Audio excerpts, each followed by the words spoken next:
South India shopping mall, the wedding మంత్ర, సరికొత్త wedding collection, south India shopping mall.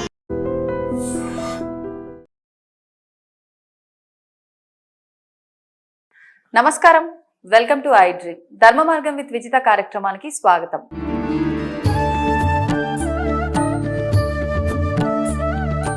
నమస్కారం గురుగారు. ఓం శ్రీ మహాగణాధిపతయే నమః. గురుగారు, రుద్రాభిషేకం అంటూ ఉంటారు. కొన్ని రకాల కార్యక్రమాలు ఇంట్లో జరిగినప్పుడు, అది పుట్టుక అవ్వనివ్వండి, ఇంకా వేరే ఇతరత్ర కార్యక్రమాలు ఏమైనా జరిగినప్పుడు రుద్రాభిషేకం చేస్తే గనక అంత శాంతి జరుగుతుంది, ఇంట్లో ఏమైనా ఉన్నా కూడా చెడు నెగిటివ్ ఎనర్జీస్ వెళ్ళిపోతాయి అని చెప్పి. అసలు ఏంటి, నిజంగా అంత ఫలితం ఉంటుందా రుద్రాభిషేకం అంటే? ఎవరైనా చేయొచ్చా? ఎటువంటి సందర్భాల్లో చేయాలి? దాని గురించి తప్పకుండా అమ్మా. రుద్రం అనేటువంటి దానికి మూలం మనం తెలుసుకుంటే, ఎందుకు చెయ్యాలో అర్థం చేసుకుంటే ప్రతి మనిషి విడవకుండా చేస్తాడు మన రుద్రాభిషేకం. ఏంటండి? నేను ఇప్పటివరకు అంతటి రహస్యాన్ని పెద్దగా బయటక్కడ పెట్టలా. ఒక రుద్రం అనేటువంటిది చేయటం వలన అసలు రుద్రంలో ఎవరుంటారు, దానివల్ల మనకు వచ్చేటువంటి ఫలితం ఏంటి అంటే, ఒక మనిషి నడవటానికి మార్గం గ్రహాలు, అలాగే ఒక మనిషికి దిక్కులు చూపించాలంటే దిక్పాలకులు, అలాగే ఒక మనిషికి పుట్టిన దగ్గర నుంచి నక్షత్రం అనేటువంటిది ఉంటుంది. ఆ నక్షత్ర ప్రమాణం, లగ్న ప్రమాణం, రాశి ప్రమాణం, దశ ప్రమాణం, విదశ ప్రమాణం, అష్టవర్గులు కావచ్చు, 32 చక్రాల గమనం కావచ్చు, కాలగమనం కావచ్చు, కుటుంబంలో అవకతవకలు జరగటం, వృద్ధి లేకపోవడం, వ్యాపారంలో నష్టం, నమ్మిన వాళ్ళు మోసం చేయటం, నమ్మక ద్రోహాలు విపరీతంగా జరగటం, మనం ఎంత ప్రేమ చూపించినా మన వైపు కేవలం ద్వేషం మాత్రమే వస్తుంది. ప్రేమని నటింపచేయటం, ద్వేషాన్ని చింతిస్తూ, ఎంత ఉపకారంగా ఉన్నా అపకారాన్ని మాత్రమే చేయటం, మనం ఏం చేసినా ఇంకోటి ఏదో చేయలేదని మన మీద ఇబ్బంది పడటం, ఏడుపులు, భార్యాభర్తల మధ్య అనురాగం లేకపోవటం, గర్భస్రావం అయిపోతూ ఉంటాయి కొంతమందికి, లేటుగా సంతానం, కొంతమందికి 40 ఏళ్ళు వచ్చినా వివాహం కాకపోవటం,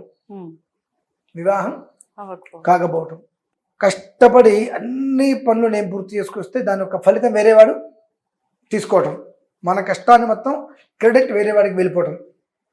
అదేమిటి అంటే మన మీద అపనిందలు, అవమానాలు, ఇలా 27 రకాలు ఉన్నాయండి ఒక మనిషి శిక్షలు అనుభవించేవి. ఒక మనిషి అనుభవించే శిక్షలు 27 ఉన్నాయి. ఇట్లా ఈ 27 శిక్షల నుండి మనిషి పరిపూర్ణంగా బయటపడి ఊబిలో చిక్కుకుపోయాడు, మొత్తం మునిగిపోయాడు, పైన 4 వెంట్రుకలు మాత్రమే కనిపించినప్పుడు అది అలా పట్టుకొని మనిషిని తీసుకొచ్చి చుట్టు దగ్గర కూర్చోబెట్టి మళ్ళీ స్వర్గపు సింహాసనం మీద కూర్చోబెట్టగలిగే స్థితి కేవలం రుద్రానికి మాత్రమే ఉందమ్మా.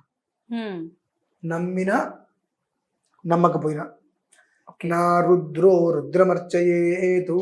అదేంటండి అంట, నవగ్రహాలు, అధిదేవత ప్రత్యధిదేవత కలిపి 27 గ్రహాలు. అవి నవగ్రహాలు 9, అధిదేవత ప్రత్యధిదేవత 27, నక్షత్రాలు 27, ప్రాజాపత్యాది నవరుషులు, అధిదేవత ప్రత్యధిదేవత 27, ఈ నక్షత్రాలకి అధిదేవతలు 27, ప్రత్యధిదేవతలు 27, ఇలా మొత్తం 27 అనేటువంటి సంఖ్యతోటి ఆయన మొత్తం వెళ్తుందమ్మా.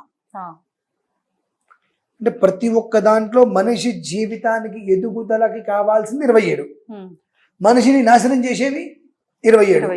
ఈ 27 నాశనం చేసేవి ఏవైతే ఉన్నాయో ఆ నాశనం చేసేటువంటి వాటికి ఈ నవగ్రహాలు, నక్షత్రము, రాశులు, లగ్నాలు, దశలు, అంతర్దశలు, చక్రాలు, ఇవన్నీ మనిషిని నాశనానికి అవే, మనిషిని పైకి తీసుకొచ్చేటువంటి అవే. అవి మొత్తం ఆయనలో ఇమిడి ఉన్నాయమ్మా ఆ రుద్రంలో.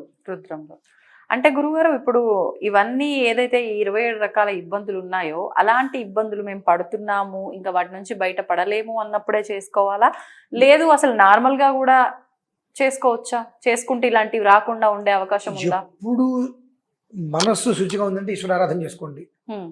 అయితే 27 రకాల ఇబ్బందుల నుంచి పరిపూర్ణంగా మనం బయటపడాలి అంటే దానికి మనం ఏదో రుద్రం రోజు చేసే రుద్రం సరిపోదమ్మా. శతరుద్రం అని ఉంటుంది దానికి. ఈ శతరుద్రం అనేటువంటిది 11 రోజులు, 360 రోజులలో 11 రోజులు మనం తీసుకునే 11 రోజుల్లో కూడా రోజుకి 4 గంటలు అంటే 44 గంటలు సాయంత్రం 6 నుంచి 9 వరకు సాయంకాలమే చేయాలి సాయంత్రం అయితే ప్రదోషకాలంలో ఇంకా 4:30-5 మొదలు పెడితే ఇంకా శ్రేయస్కరం. ఆ సమయంలో చేసి పూర్తి చేసుకోగలిగితే 11 రోజులు 122 రుద్రాలమ్మ. ఆ 122 రుద్రాలని అభిషేకం చేసుకోవటమా వినటమా పారాయణ చేయించటమా అనేటువంటిది చేస్తే 9 సంవత్సరాల 15 రోజుల పాటు ఆ ఈశ్వరుడు పరిపూర్ణమైనటువంటి రక్షణ కవచం ఇస్తాడమ్మా చేసిన తర్వాత. ఎందుకని 9 సంవత్సరాలు? దాని ప్రభావం అది. Okay okay. అంటే ఇది 27 ప్రశ్నలు అంటే 27 క్వశ్చన్స్ రుద్రంలో. ఓ ఓకే. రుద్రంలో 27 క్వశ్చన్స్.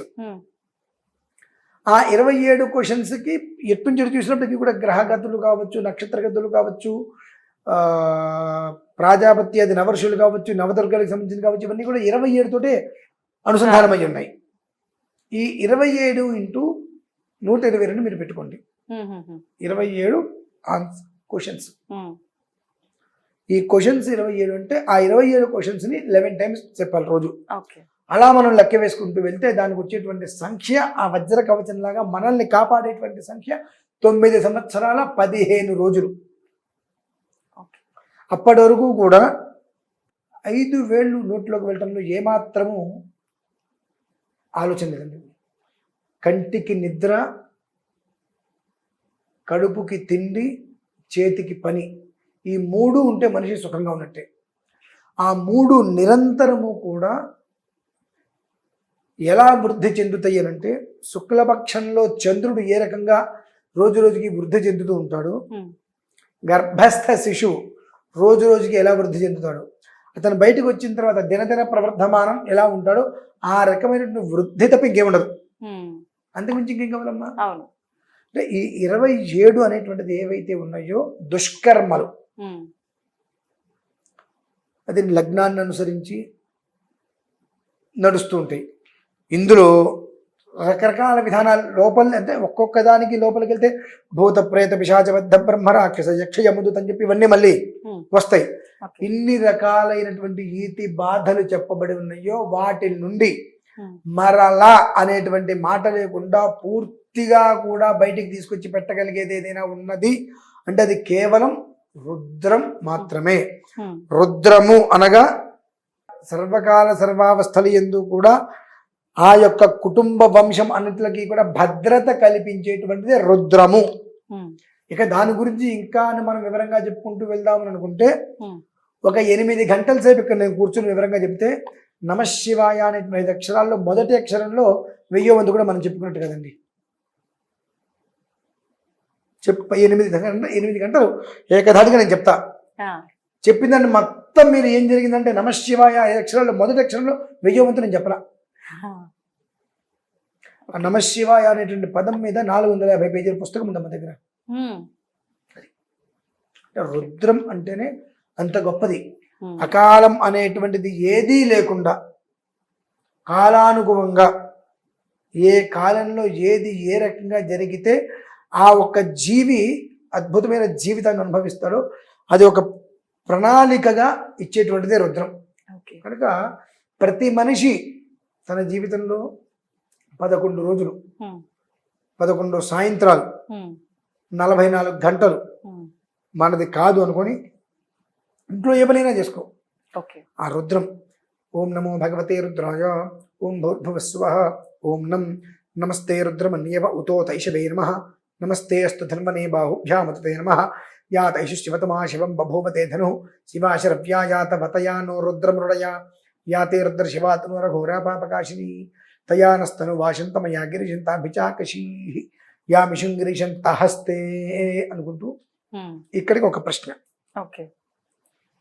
అంటే ఒక క్వశ్చన్, ఇలా 27 క్వశ్చన్స్ ఉంటాయి. దాన్ని 11 టైమ్స్ ఒక్కసారి పూర్తి చేయడానికి 4 నుంచి 5 నిమిషాలు.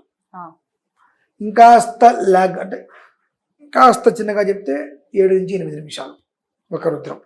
ఇలా 11 రుద్రాలు మేము అభిషేకం చేయటము పారాయణ చేయటము చేస్తుంటే ఏ పని చేస్తున్నా సరే వినే ప్రయత్నం చేయాలి.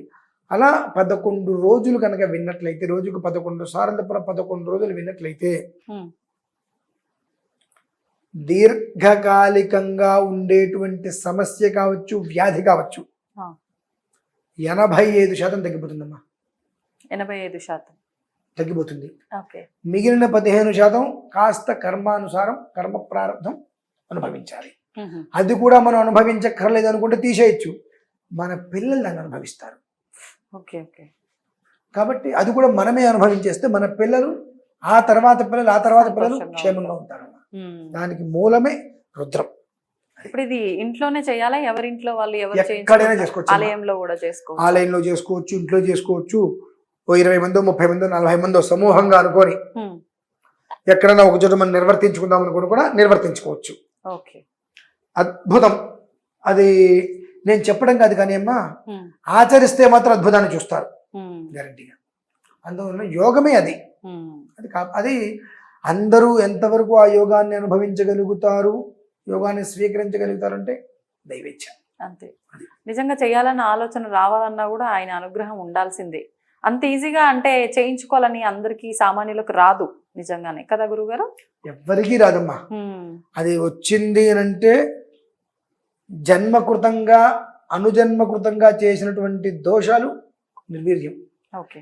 ఎక్కడికి వెళ్ళి ఏ దోషాలకి ఏ పాపాలకి దేనికి ప్రాయశ్చిత్తంతో పనిలేదమ్మా. ఉమ్, రుద్రమే ప్రాయశ్చిత్తం. అసలు ప్రాయశ్చిత్తం లేనిదంటూ ఏదైనా పాపం ఉందంటే ఆ పాపానికి ప్రాయశ్చిత్తం రుద్రం. ఉమ్, ఓకే. భూమి మొత్తం మీద ప్రాయశ్చిత్తం లేని పాపం ఏదైనా ఉన్నది అంటే దానికి ప్రాయశ్చిత్తమే రుద్రం. అంతకుమించి ఇంకేం చెప్పాలి మనం? అంతే కదా, కావాల్సింది ఇంకేముంది. ధన్యవాదాలు గురుగారు, నిజంగా చాలా చక్కగా వివరించారు. ఇది అంటే ప్రతి ఒక్కరూ దృష్టిలో పెట్టుకోవాల్సిన విషయం కూడా. అంటే ఎన్నో ఇబ్బందులు పడుతుంటారు, రకరకాల ప్రయత్నాలు చేస్తూ ఉంటారు, కానీ ఇలాంటిది ఒకటి ఎందుకు చేయకూడదు ఉంది అని తెలిసి కూడా నెగ్లెక్ట్ చేసే వాళ్ళు ఉన్నారు, తెలియని వాళ్ళు ఉన్నారు. దృష్టిలో పెట్టుకుంటే నిజంగా బయటపడతారు ఇలాంటి వాటి నుంచి. నమస్తే అండి. తవ్వుతూనే శివలింగం. పరమాత్మకు జీవా సరే దాన్ని అట్లా కప్పేసేయండి, చూపించదండి. Krishna is there. మూర్తి పూజ కాదు, సాక్షాత్ బ్రజేంద్ర నందన భగవాన్ ఉన్నారు మూర్తిలో. ఏమీ ఆశించకుండా ఆరాధించే వాళ్ళు కూడా ఉన్నారా ప్రభుజీ? నిజమైన భక్తి అంటే మనకు తెలియదు కాబట్టి